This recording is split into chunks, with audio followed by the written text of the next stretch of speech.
बिस्मिल्लाहिर्रहमानिर्रहीम। अस्सलाम वालेकुम वर्स। उम्मीद करती हूँ कि आप सब खैरियत से होंगे। मैं आपको अपने चैनल फूड डेलिकेसी में खुश आमदीद करती हूँ। मैं आज जो आपके साथ रेसिपी शेयर करने जा रही हूँ वो है आलू और गोभी की सब्ज़ी। हाँ जी, सब्ज़ी बनाने में जो अज़ा इस्तेमाल होने हैं वो कुछ इस तरह से हैं। 1 kg मैंने गोभी ली है जिसको मैंने धो के काटा हुआ है, साफ़ किया हुआ है। ½ kg मैंने आलू लिए हैं जिनको छोटा मैंने काटा हुआ है। 1 मीडियम साइज का प्याज है। 1 टेबलस्पून लहसुन है और 1½ टेबलस्पून अदरक है। ये इनको मैंने मिक्स रखा हुआ है। 2 मीडियम साइज के टमाटर हैं और ये रेड वाली चिली है, तीखी वाली, ये मैंने कोई 5-7 काटी हुई है। ये थोड़ा सा धनिया है। 1 टेबलस्पून सुरख मिर्च है, ½ टेबलस्पून हल्दी पाउडर है, ½ टेबलस्पून काली मिर्च है, 1 टेबलस्पून नमक है और ये सूखा धनिया और ज़ीरा है 1 टेबलस्पून। तो चलें सब्ज़ी बनाने की तैयारी करते हैं। बिस्मिल्लाहिर्रहमानिर्रहीम। ये मैं ये डालूंगी, तकरीबन ये ½ कप घी डालें। ½ कप घी है और कोशिश करें कि सब्ज़ी घी में बने, क्योंकि घी में सब्ज़ी का फ्लेवर बहुत अच्छा आता है। अब मैं ये प्याज शामिल करूँगी। बिस्मिल्लाहिर्रहमानिर्रहीम।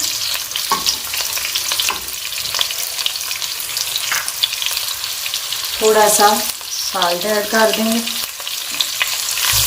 हल्का सा सुनहरी करेंगे ना, हल्का सा गोल्डन करेंगे, बहुत ज़्यादा नहीं करेंगे।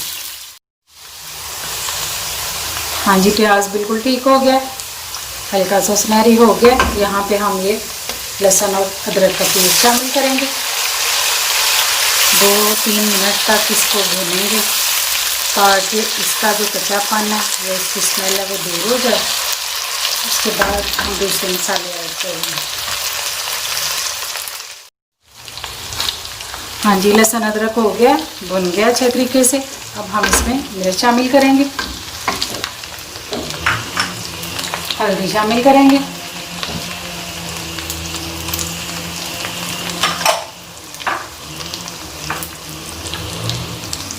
थोड़ा सा नमक डालेंगे,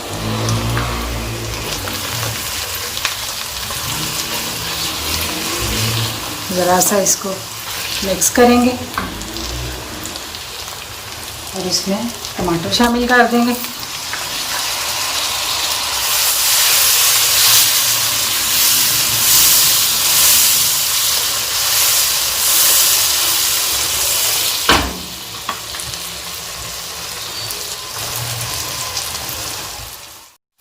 थोड़ा सा पानी शामिल करेंगे।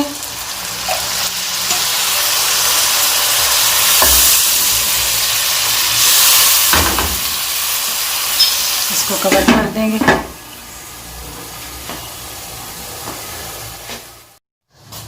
बिस्मिल्लाह।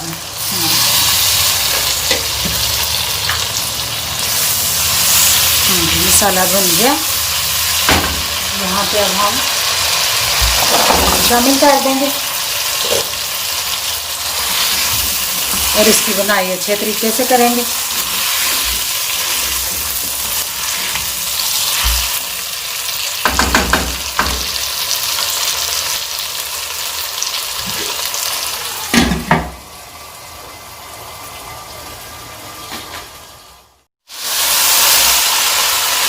दो 3 मिनट तक हम इसे भूनेंगे ताकि अच्छे तरीके से हमारे आलू जो है ना फ्राई हो जाए, भून जाए अच्छे तरीके से।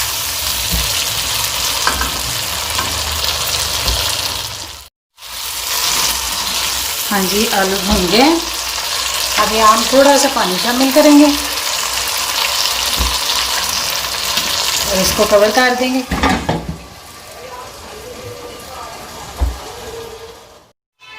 बिस्मिल्लाह।